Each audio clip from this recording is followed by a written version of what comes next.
Good morning friends, welcome back to our channel. আশা করি খুব ভালো আছো, সুস্থ আছো, আমিও ভালো আছি। আজকের ব্লগটা একদম সকাল সকাল থেকে স্টার্ট করেছি। সকালে আমার দেখো স্নান হয়ে গেছে, পুজো হয়ে গেছে, এবার যাব ঘরের নানান কাজে ব্যস্ত হয়ে পড়বো। তো ঘরের নানান কাজে ব্যস্ত হয়ে পড়ার আগে ভাবলাম তোমাদের একটু গুড মর্নিং বলেই দিই। আর তোমাদের দাদা ভাই ঘুম থেকে উঠে ব্রাশ করতে গেছে, আর আমার এতক্ষণে তোমার দাদাভাই অফিসে বেরোনোর আগে অনেক কাজগুলো আমার তাড়াতাড়ি করে কমপ্লিট করে নিতেই হবে। বুঝতেই পারছো কেন কমপ্লিট করতে হবে। তো চলো আজকের দিনটা তো এখান থেকে শুরু করলাম। গুড মর্নিং দিয়ে একদম আর্লি শুরু করে দিয়েছি। আর তোমাদের দাদাভাই স্নান করে বেরো, তারপরে তোমাদের সাথে নিশ্চয়ই কথা বলতে মনে হচ্ছে। তো দেখা যাক, এখন যদি তাড়া লেগে থাকে তো কি হবে জানি না। তো চলো, তো সারাদিন কী করছি না করছি শেয়ার করতে থাকবো তোমাদের সাথে। তোমরাও আমাদের সাথে শেয়ার করো, ব্লগগুলো দেখো, কমেন্টস করো, আর ছোটো ছোটো শর্টস দিচ্ছি সেগুলোও দেখো কেমন হচ্ছে জানিও, নাহলে তো আমরা বুঝতে পারবো না ভালো না মন্দ। যাই হোক, পাশে থেকো, সাথে দেখো। চলো, ব্রেকফাস্ট রেডি করে চলে এসেছি আবার উপরে। আজকে ব্রেকফাস্টে তোমার দাদাভাইকে এখন যেহেতু গরম পড়েছে, একদম স্যান্ডউইচ বানিয়ে নিয়েছি। টমেটো, শসা, গাজর, ক্যাপসিকাম এগুলো দিয়ে তার উপরে পনির গ্রেট করে দেওয়া আছে, আলু দেওয়া আছে, আর বাটারে ব্রেডটা টোস্ট করে নেওয়া আছে। আর আমিও ব্রেড বাটার খাবো। আর উপরে এসে আরেকটা কাণ্ড দেখি, দেখাই তোমাদের সাথে শেয়ার করছি। দেখো কি করেছে ছেলে, ঘরের অবস্থা দেখো।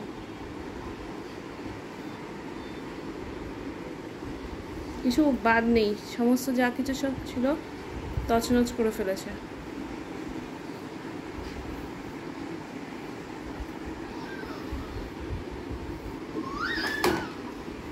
এগুলো আমার ঠিক করতে হবে, তার আগে বাবু খাবে। এবার খাওয়া কমপ্লিট হয়ে প্রধান কাজ হচ্ছে ঘরটাকে একটু পরিষ্কার করে একটা পদে আনা, কিন্তু ওটা বেশিক্ষণের জন্য নয়, আবার যেইকে সেই হয়ে যাবে।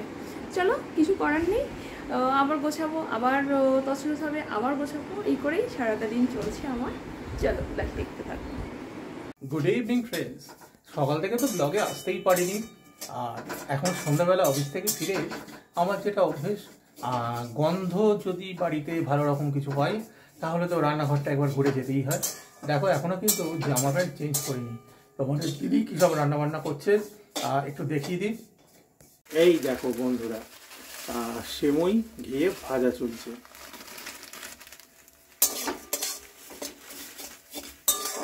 রাত্রে আজ সেমইয়ের পায়েস। ওখানে ইভিনিং স্ন্যাক রেডি করে রাখা আছে, মুড়ি ভাজা হয়েছে, তার সঙ্গে এখনো পর্যন্ত জানি না আর কি কি আছে। আর তোমাদের দিদি তো কিছু বলছে না।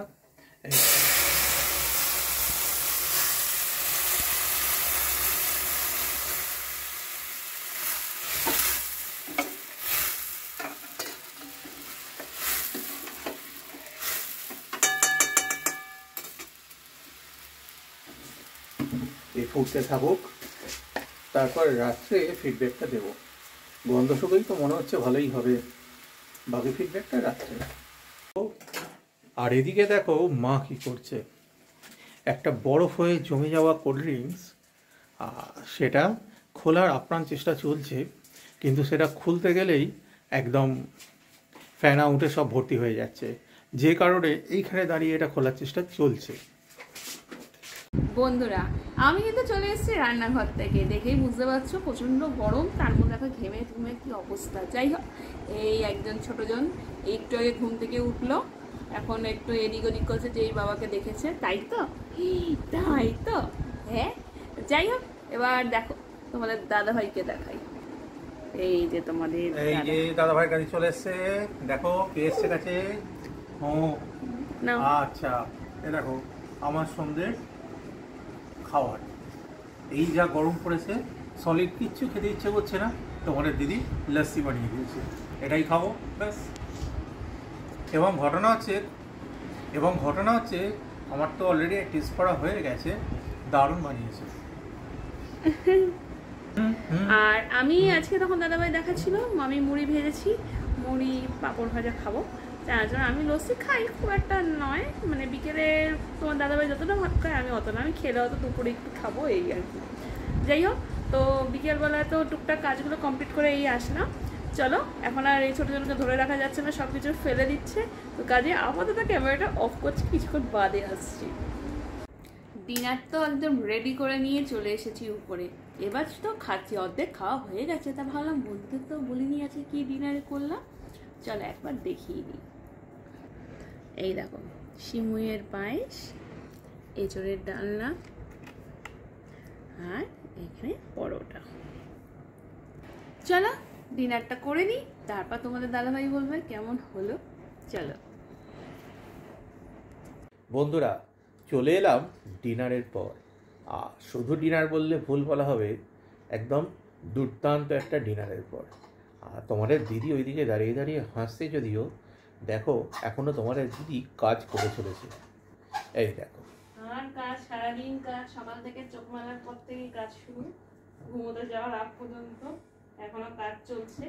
এখনো অনেকক্ষণ বাকি আছে ঘুমোতে যাওয়ার, তবে 11:15 হয়েছে, প্রায় 12:30 মানে 1টা বেজে যাবে ঘুমোতে ঘুমোতে। এখনো অনেক কাজ বাকি আছে। আর কি বলবো, তোমাদের দাদাভাই ডিনার তো বললোই, কি হয়েছে না হয়েছে, খেতে কেমন হয়েছে সেটাও বললো। তো অবশ্যই তোমরা একদিন এসো, আমি তোমাদের ইনভাইট করলাম, তাই নাকি? সবাই হাসছে। একদমই তাই। রান্না করে তোমাদের দিদি খাওয়াবে তোমাদের। হ্যাঁ, একদম। অবশ্যই যোগাযোগ করবে, একদম ডেসক্রিপশন বক্সে দিয়ে অবশ্যই চলে এসো, তোমাদের ইনভাইট রইল।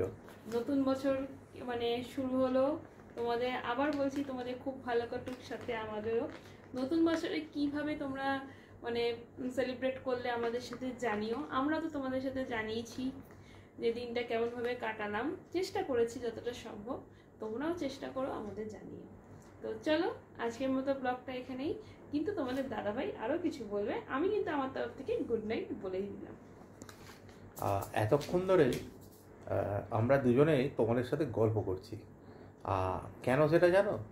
আমাদের গুল্লুবাবু কিন্তু এখন ঘুমিয়ে পড়েছে।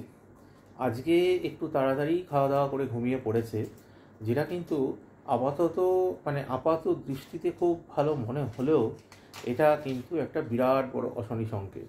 কারণ আমাদের যখন ঘুমানোর সময় হবে তার ঠিক কিছুক্ষণ বাদে উনি আওয়াজ দেবেন। মানে এটা একদম আমি দেখে আসছি, বরাবরই হচ্ছে। তা যাই হোক, আর কি করবো বলো, বাকি কাজকর্ম যা আছে সেরে তাড়াতাড়ি শুয়ে পড়ি, তোমরাও ঘুমিয়ে পড়ো। আর সামনে তো যদিও আজ থেকে অনেকের উইকেন্ড স্টার্ট হয়ে গেছে, আবার কালকে অনেকের কাজকর্মও আছে। তা যাই হোক, উইকেন্ড ইভ কিন্তু আমাদের স্টার্টেড। যদিও এই বিভৎস গরমে ঘরে ঠান্ডা হাওয়ায় বসে উইকেন্ড পালনটাই এখন হচ্ছে বেস্ট ওয়ে।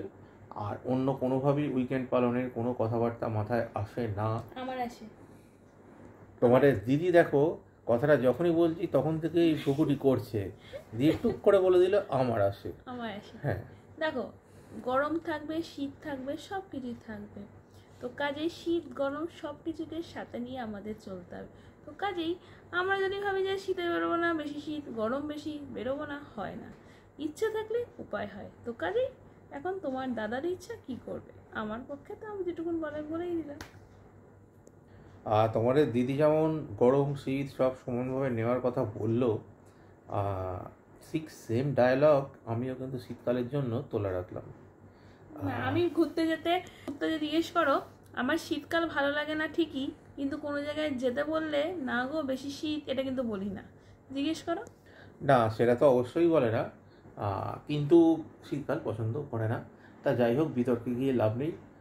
আবারও তো তোমরাও ক্লান্ত, সারা সপ্তাহে পরিশ্রম সবার শরীরে জমে আছে, তোমরাও বিশ্রাম নাও। আর পয়লা বৈশাখে তো আমাদের মানে কি বলবো, সেদিনকে তো খাওয়ার কোনো ব্যাপার ছিল না, আমি সেই ব্যাপারটা তো সেটা আবার ডিউ রয়েছে। এবার আমি আর মানে বসে বসে ভাবছি, আবার তো রোববার চলে আসলো, একদিন কি যাওয়া যায় না, এটাই এবার মাথার মধ্যে ঘুরপাক কাচ্ছে। তা তোমরাই কমেন্টস করে জানাও, যাওয়া উচিত কি উচিত না, তাড়াতাড়ি কমেন্টস করো। শুনে নিয়েছো তোমাদের দিদির ইচ্ছা। আমারও যে খুব একটা ইচ্ছা নেই সেটা কিন্তু নয়, যাওয়ার ইচ্ছা খুবই আছে। আর সামনে তো উইকেন্ড, বুঝতেই পারছো। তাহলে কি শনিবারই যাবো নাকি? কি বলছো তোমরা? জানিয়ে দাও তো। আর গরম যতই থাক, খাওয়া দাওয়া তো আমার কিন্তু কোনো আপত্তি নেই, কারণ যে সমস্ত রেস্টুরেন্টগুলোয় যাই সবই এসি, ওদের কোনো চাপ নেই। আর আপাতত গুড নাইট, সবাই খুব খুব খুব ভালো থেকো, খুব ভালোভাবে উইকেন্ড এনজয় করো। আপাতত এটুকুই, টাটা, গুড নাইট।